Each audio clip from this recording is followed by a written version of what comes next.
नमस्कार। एक और टिप्पणी के साथ मैं अतुल चौरसिया। अपने हिस्से का काम छोड़कर बाकी सबके काम में अपनी नाक, कान और टांग घुसेड़ने का रिवाज अब आम हो चुका है। मसलन पत्रकार का काम है जनप्रतिनिधियों से सवाल पूछना, जनप्रतिनिधि का काम है उसका जवाब देना। लेकिन नेताजी को पत्रकार का सवाल पूछना अब अच्छा नहीं लगता। एक पत्रकार के सवाल से मंत्री जी इतना भड़क गई कि उसका कपड़ा ही उतरवा लिया। ये बहुत दुख भरी कहानी है। इस स्टोरी में इमोशन है, ड्रामा है, ट्रेजेडी है। मैडम ईरानी को पत्रकार के सवाल का जवाब नहीं देना है, लेकिन तीतर जरूर लड़ाना है। किससे? राहुल गांधी से। हे दिव्य प्राणी, धन्य हो पुनः दर्शन पाके।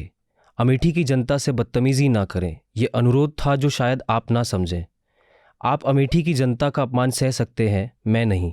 जहां तक सवालों का विषय है तो बताएं, पूर्व सांसद से डिबेट कब करनी है? चीनी क्या आटे दाल का भी भाव बता दूंगी। खैर, मैडम अमेठी के दौरे पर थी, वही मैडम जिनका गोवा में अपनी बिटिया की मधुशाला को लेकर स्मृति लोप हो गया था। अमेठी की मशहूर विधानसभा सीट है जगदीशपुर। यहां पर दैनिक भास्कर के एक स्ट्रिंगर पत्रकार थे विपिन यादव। उन्होंने मैडम ईरानी से कुछ सवाल पूछने की इजाजत चाही। उस पर मैडम जी नाराज हो गई। पहले आप मैडम की नाराजगी देखिए, उसके बाद मैं आपको कुछ बहुत दिलचस्प और अंदर की बात बताऊंगा जो इस मामले में अब तक सामने नहीं आया है। तो क्षेत्र का अपमान मत करो, तुम भास्कर से हो तो क्या? नहीं मैम, भास्कर से कोई मतलब नहीं अपमान करने वाले को।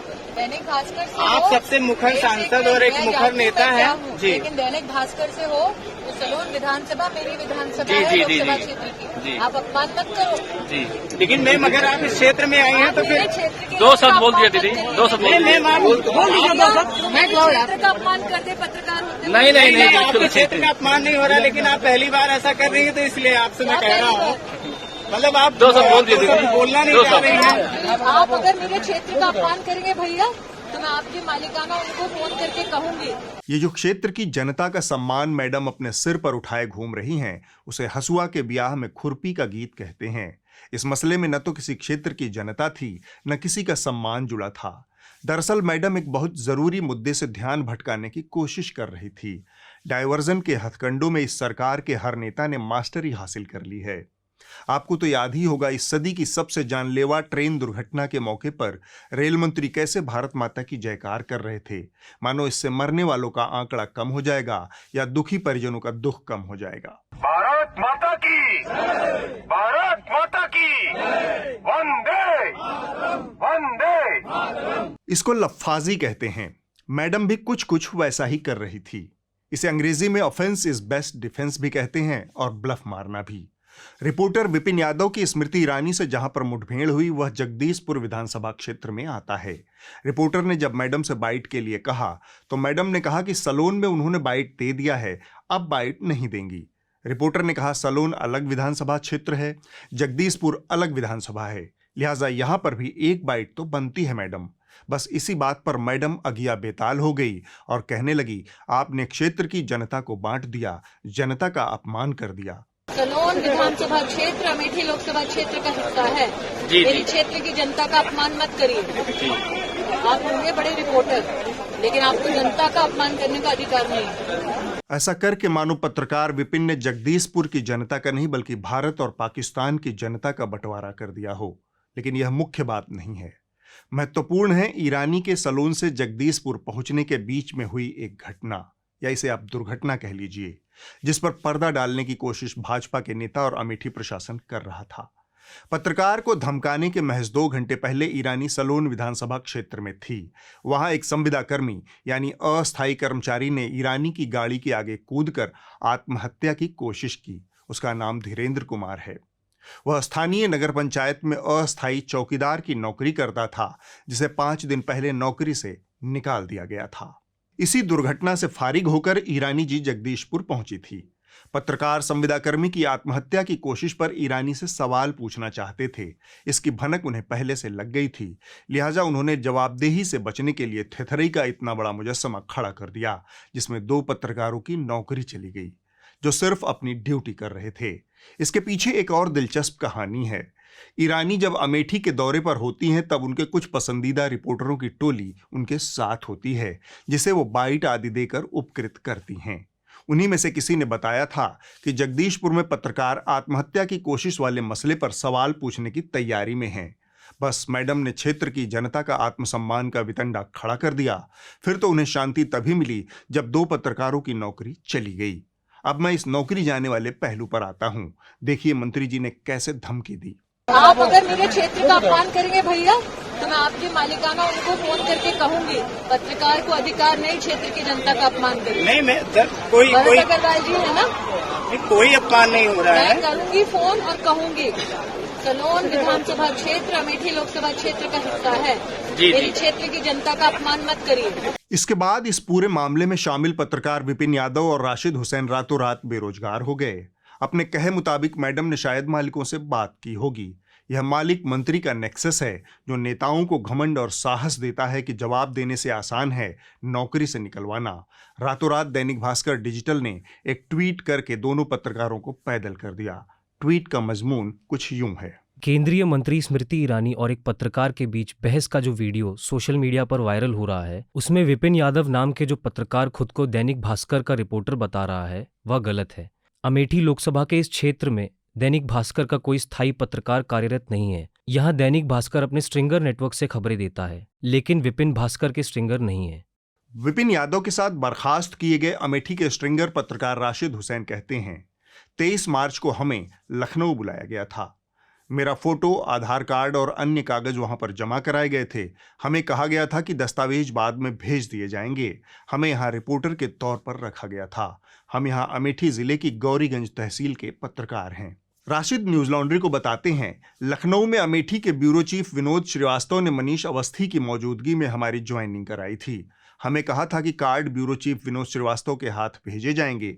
अब इस विवाद के बाद हमें स्ट्रिंगर बता दिया गया। हमसे माइक आईडी वापस ले ली गई। हमें दैनिक भास्कर के व्हाट्सएप ग्रुप से भी हटा दिया गया। दैनिक भास्कर के अमेठी ब्यूरो चीफ विनोद श्रीवास्तव ने कहा कि हमें ऊपर से ऐसा करने का आदेश मिला था। साथ में श्रीवास्तव जी ने मैडम ईरानी को भी दोनों पत्रकारों को बर्खास्त करने की जानकारी दी, जिस पर उन्होंने सहर्ष कहा, ठीक है। यह तेजी से सड़ रही पारंपरिक पत्रकारिता की बेशर्म स्वीकारोक्ति है। एक नेता सीधे पत्रकार को धमकी देता है कि मालिकों से बात कर लेगा, उसे जनता के सवालों का जवाब देने की जरूरत नहीं है। मालिक पत्रकार को रातों रात बाहर का रास्ता दिखा देता है। इस पारस्परिक अंतर संबंध के बीच में कुछ तो ऐसा लेन देन होगा जो हमको आपको नंगी आंखों से नहीं दिख रहा। यह सरकारों से मिलने वाला विज्ञापन का मोटा पैसा है, जिसके सामने पारंपरिक मीडिया साष्टांग दंडवत है। वह सिर्फ पैसे के सामने दंडवत नहीं है, वह सरकारों की मनमानी के सामने भी निहुर कर खड़ा है। इसी दंडवत पत्रकारिता को सीधा करने का मॉडल है सब्सक्रिप्शन। जिस दिन आप लोग मीडिया में थोड़ा थोड़ा निवेश करने लगेंगे, ये नेता जनता के सवालों से बचने के लिए मालिकों की धमकी देना बंद कर देंगे और आप भी गर्व से कह पाएंगे, मेरे खर्च पर आजाद हैं खबरें। आगे आ रहा है विश्व गुरु बुलेटिन। फिर एक बार मेरी भारत माता विश्व गुरु के स्थान पर विराजमान की वजह से आज भारत विश्व गुरु बनने की दहलीज पर। विश्व गुरु बनने का रास्ता हिंदुस्तान है जो विश्व गुरु बनने की ओर तेजी से बढ़ रहा है। जी हाँ, आजादी की यही परिभाषा है। यहाँ मीडिया मदारी है, जनता तमाशा है। नेता चुनावों में कहेंगे अभी वोट दो, जब असली काम पड़ेगा तब नोट देना। देश के हाईकोर्टों में मौजूद महामहिमों ने देश को विश्वगुरु बनाने का बीड़ा उठा लिया है।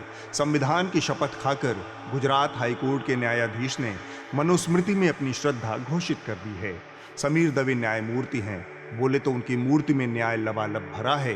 भारत विश्वगुरु के आउटर सिग्नल पर बहुत देर से खड़ा है। इसे अब मेन लाइन पर पहुंचाने का जिम्मा देश की विभिन्न हाईकोर्टों के जजों ने उठा लिया है। विश्वगुरु बनने की दिशा में पहला ठोस कदम होगा मनुस्मृति। इसे न सिर्फ पढ़ा जाए बल्कि उस पर अमल भी किया जाए।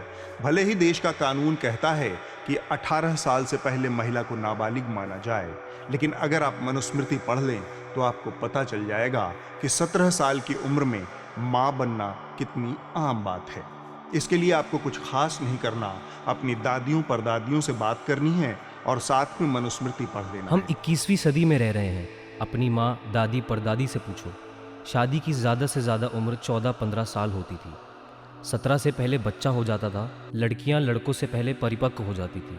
आप पढ़ेंगी नहीं, लेकिन इसके लिए एक बार मनुस्मृति जरूर पढ़ें। विश्वगुरु बनाने की यह मुहिम न्यायमूर्ति दवे ने एक बलात्कार पीड़िता को राहत देने वाली याचिका की सुनवाई के दौरान चलाई।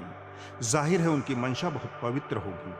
पीड़ित महिला इस उम्मीद से अदालत गई थी कि शायद आधुनिक कानूनों में उसे अपने साथ हुए अत्याचार से मुक्ति का कोई रास्ता मिल जाए। लेकिन उसके गले मनुस्मृति पड़ गई। अपने अवांछित गर्भ से मुक्ति के पहले उसे मनुस्मृति के भवसागर को पार करना होगा। इस प्रक्रिया में कीमती समय बीत रहा है, पर समय का क्या, वह तो आदि से अंत तक यहीं रहेगा। न्यायमूर्ति के इस मौखिक वक्तव्य के बाद मनुस्मृतिवादियों में उम्मीद की एक नई किरण पैदा हो गई है। क्या पता कल को कोई न्यायमूर्ति यह भी कह दे कि मनुस्मृति आधुनिक चिकित्सा विज्ञान के मुताबिक ही लिखा गया है, इसलिए उसमें बताई गई चिकित्सा विधि से ही अब देश में अबॉर्शन होगा। खैर, विश्वगुरु की इस मुहिम में न्यायमूर्ति दवे का साथ देने के लिए एक और न्याय की मूर्ति कुछ दिनों पहले सामने आए। नाम है वी चिदम्बरेश। आप केरल के हाईकोर्ट में न्यायमूर्ति हैं। संविधान कुछ भी कहे, लेकिन देश को विश्वगुरु बनाना है तो पहले ब्राह्मणों को देश का गुरु बनाना ही होगा। यही फॉर्मूला है चिदम्बरेश जी का। कितने तेजस्वी लोग हैं हमारे पास, कितने शानदार विचार रखते हैं जी, और कुछ लोग मनोरंजन भी करवाते हैं। एक सभा में चिदम्बरेश जी ने सलाहनुमा ऐलान किया था कि ब्राह्मणों को अब जातिगत आरक्षण के खिलाफ बिगुल बजा ही देना चाहिए, क्योंकि ब्राह्मण वैसे भी श्रेष्ठ है। यह उसके श्रेष्ठ कर्मों का फल है कि ब्रह्मा ने उसे धरती पर 2 बार जन्म लेने की सहूलियत प्रदान की है। बाकियों को तो उन्होंने एक बार में ही निपटा दिया। जब गुजरात और केरल वाले न्यायमूर्ति द्विज नहीं द्वय, ये दोनों मिलकर जब देश को विश्वगुरु बनाने पर आमादा थे, तब उत्तर प्रदेश वाले सरयू पारीण, कान्य कुब्ज और साथ में ठाकुर साहब लोग पीछे कैसे रहते। तो इलाहाबाद हाईकोर्ट से कर्मठ और ठोस दावा पेश कर दिया गया। अगर देश को विश्वगुरु बनाना है तो उत्तर प्रदेश का योगदान पूरा रहेगा। ऐसे ही थोड़े न यूपी ने 8 प्रधानमंत्री दिया है। मामला यहां भी एक बलात्कार पीड़िता को न्याय देने का था। आरोपी ने शारीरिक संबंध बनाने के बाद शादी से इनकार कर दिया। बात अदालत पहुंची तो आरोपी ने कहा कि लड़की में मांगलिक दोष है, यानी शादी हुई तो लड़का मर जाएगा। यह मनुस्मृतिवादियों का अपना तार बेतार विज्ञान विभाग है, जिसके जरिए ये वर की मृत्यु का भविष्य कन्या की कुंडली देखकर ही तय कर लेते हैं। मैंने आपकी बेटी की कुंडली बनाई है, लड़की मंगलिक है। कुंडली में साफ लिखा हुआ है कि अगर यह शादी हुई तो सनी 1 साल से ज्यादा जिंदा नहीं रहेगा। यह बात है। यह सुनकर न्यायमूर्ति बृजराज सिंह को बहुत गुस्सा आया। उन्होंने कहा, लगे हाथ तय हो जाए कि लड़की मांगलिक है या नहीं। सो उन्होंने दोनों पक्षों को लखनऊ विश्वविद्यालय के ज्योतिष विभाग के अध्यक्ष के सामने अपनी कुंडली पेश करने का आदेश दिया, ताकि अध्यक्ष महोदय तय कर सकें कि किसका मंगल किस पर भारी है। इस प्रकार विश्वगुरु बनने की प्रक्रिया पूरी गति से आगे बढ़ रही है। न्यायमूर्तियों के इस हॉल ऑफ फेम में मेरे पसंदीदा न्यायमूर्ति ये वाले हैं। मोरनी गर्भवती तभी होती है जब मोर आंखों के आंसू डालता है और मोरनी उसको चुग लेती है, उसके बाद वो प्रेग्नेंट हो जाती है। बाद में जानकारी मिली कि जज साहब का उस दिन रिटायरमेंट हो गया था, वरना वो इन मोर और मोरनियों को कंटेम्प्ट ऑफ कोर्ट का नोटिस भेजने का इरादा रखते थे।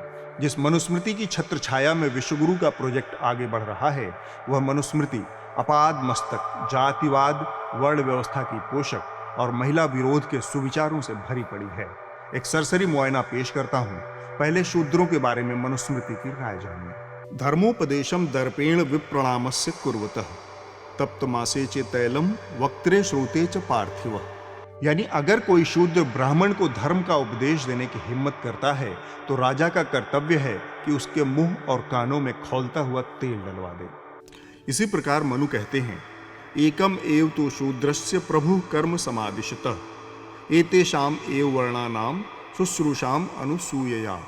यानी ब्रह्मा ने शूद्रों के लिए सिर्फ एक कर्म निर्धारित किया है, वह है विनम्र होकर ब्राह्मण, क्षत्रिय और वैश्य 3 वर्णों की सेवा करना।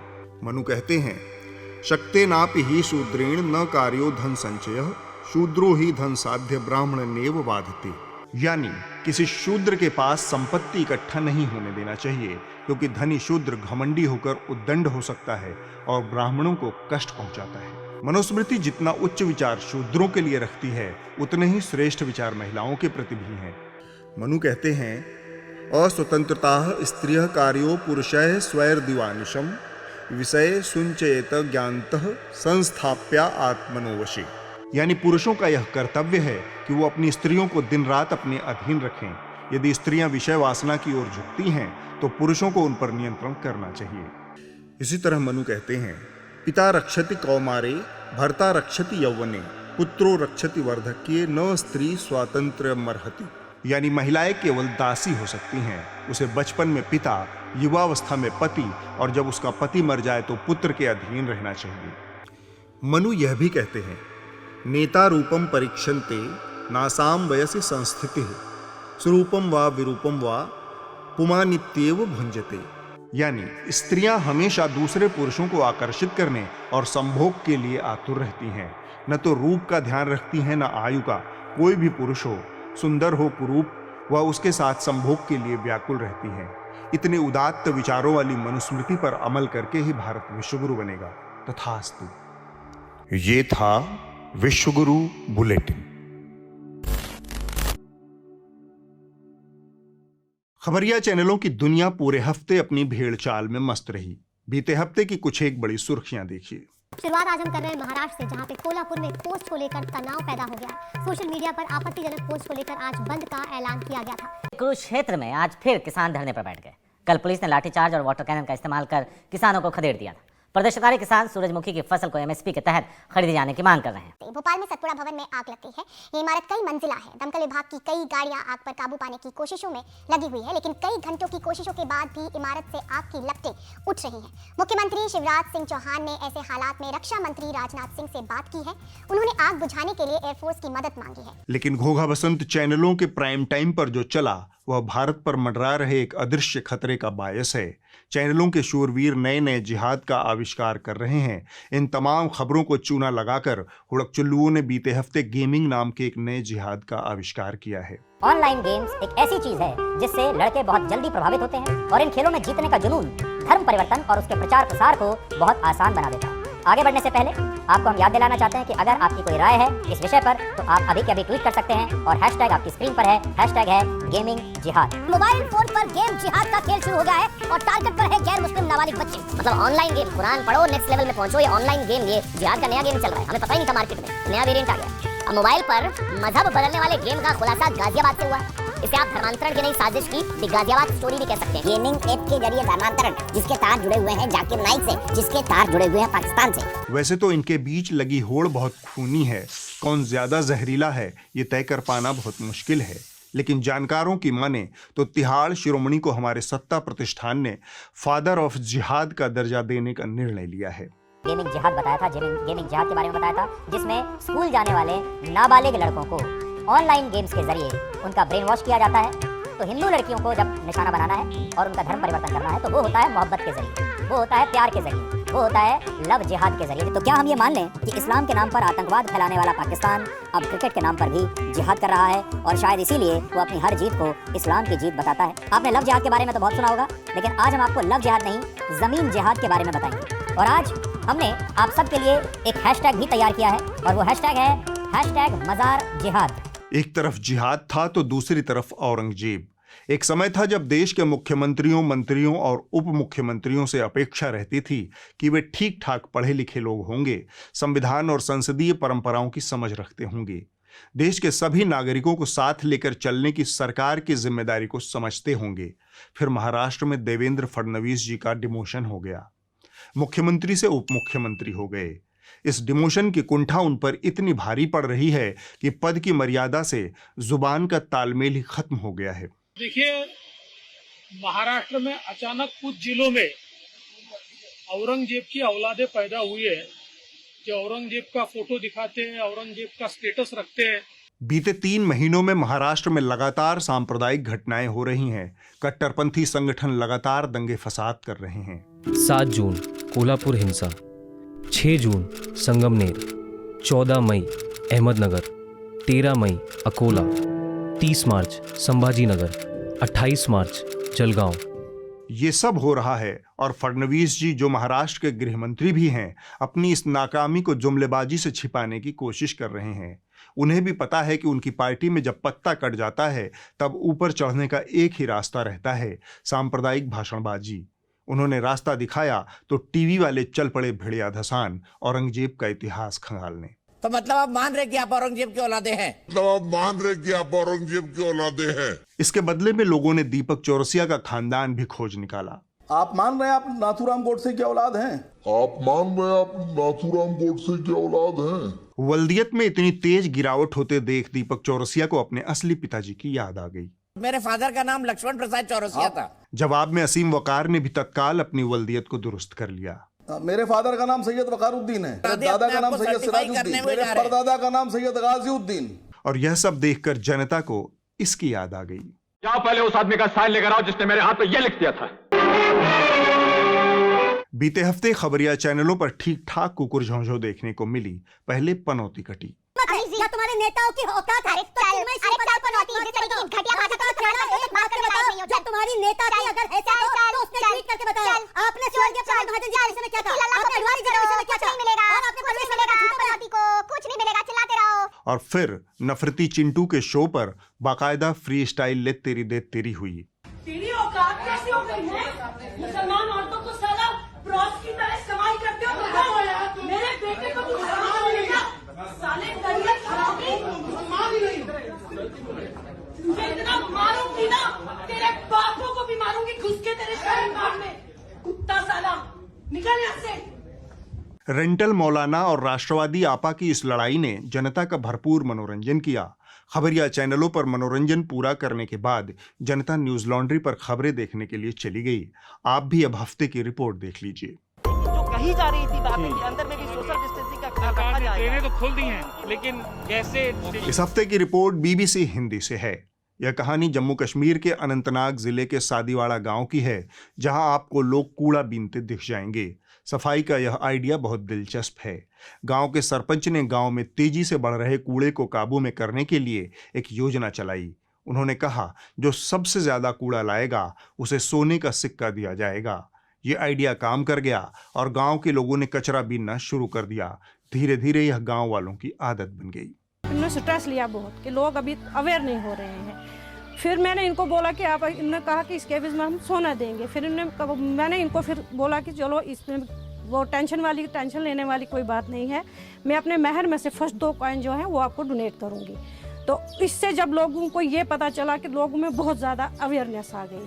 अब ये है कि तकरीबन हमारा गाँव जो है बहुत मतलब फ़र्क पड़ा इसमें, लोग जुड़ना आहिस्ता आहिस्ता इसमें स्टार्ट हो। लोगों का बहुत साथ है, लोगों ने ही साथ दिया, तभी देखिए आप इस टाइम हमारे गांव में कितनी साफ सफाई है। लोग साथ नहीं देते तो साफ सफाई कैसे रखेंगे? तो आपके कहने का मतलब है कि ये सस्टेन करेगा, चलेगा, हाँ, उम्र भर चलेगा। सोना तो मिला, लेकिन उसके बाद भी लोगों के दिमाग में ये आ गया कि नहीं, सफाई इंसान है, सफाई से इंसान है। और सफाई अब चाहे अवार्ड मिला या किसी को गोल्ड मिला या किसी को, लेकिन उसके बाद भी अब सारे दिमाग में लोगों को आ गया कि नहीं, सफाई करनी है और इसको चालू रखना है इंशाल्लाह। अगले हफ्ते होगी एक और टिप्पणी। नमस्कार।